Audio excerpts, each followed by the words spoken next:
আসসালামু আলাইকুম। ইদানিং আমাদের খামারে কাজের চাপ একটু বেশি। এই কাজের মধ্যেও আজকে আমাদের খুবই গুরুত্বপূর্ণ একটা কাজ করতে হবে, আর সেইটা হচ্ছে আমাদের গ্রামের স্কুলের বাৎসরিক ক্রীড়া প্রতিযোগিতার আজকে পুরস্কার বিতরণী অনুষ্ঠান। তো স্যারদের আমন্ত্রণে আমাদেরকে সেখানে উপস্থিত থাকতে হবে ইনশাআল্লাহ। তো সকালবেলা সজীব মামাকে আমাদের আজকের কাজগুলি বুঝিয়ে দিয়ে আমরা রওনা দিচ্ছিলাম আমাদের গ্রামের স্কুলের দিকে। যদিও কাজগুলি সজীব মামাকে বুঝিয়ে দিয়ে আসতে আসতে আমাদের একটু দেরি হয়ে গিয়েছে। তো যাই হোক, আলহামদুলিল্লাহ একটু দেরি হলেও আমরা স্কুলে এসে পৌঁছেছি।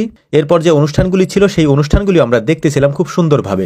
আমাদের গ্রামের স্কুলের এই বার্ষিক ক্রীড়া প্রতিযোগিতার আয়োজনটা খুবই চমৎকার একটা অনুষ্ঠান ছিল। ক্রীড়া প্রতিযোগিতার এই অনুষ্ঠানটি খুব সুন্দরভাবে উপভোগ করার পর আমরাও স্যারদের সাথে পুরস্কার বিতরণীতে অংশগ্রহণ করেছিলাম। আলহামদুলিল্লাহ খুবই সফলভাবে অনুষ্ঠানটি শেষ করে আমরা চলে এসেছি আমাদের কাজে, অর্থাৎ আমাদেরকে আপনারা যেখানে দেখে অভ্যস্ত আমরা সেখানেই চলে এসেছি। এই জমিটাতে মূলত হচ্ছে আমরা শাকসবজি চাষ করি। খেতে খেতে একটা জিনিস চিন্তা করতেছিলাম যে আমাদের একটা জায়গায় যাওয়ার কথা ছিল বিকাল বেলা বা সন্ধ্যার দিকে, ওইখানে আমাদের দাওয়াত ছিল। তো চিন্তা করতেছিলাম যে আল্লাহ তাআলা রিজিক কার কোথায় রেখেছেন এটা আসলে আমরা জানি না। আমাদের জন্মের 50,000 বছর আগে আল্লাহ তাআলা আমাদের তাকদির লিখে রেখেছেন, এবং ওই তাকদিরে কি লিখেছেন এটা আসলে আমাদের কাছে একটা কৌতূহলের বিষয়। এর কারণ হচ্ছে ভাবলাম কোথায় খাবো আর কোথায় খাচ্ছি আর কি। তো যাই হোক, আলহামদুলিল্লাহ আমাদের কাছে এইটা অনেক আনন্দের একটা ব্যাপার। এটা হয়তো আপনারা অনেকে বুঝবেন না, যেহেতু একেবারে সন্ধ্যা হয়ে গেছে, আমাদের এখন বাড়িতে ফিরতে হবে। তো আমাদের জন্য দোয়া করবেন। আসসালামু আলাইকুম রহমতুল্লাহ।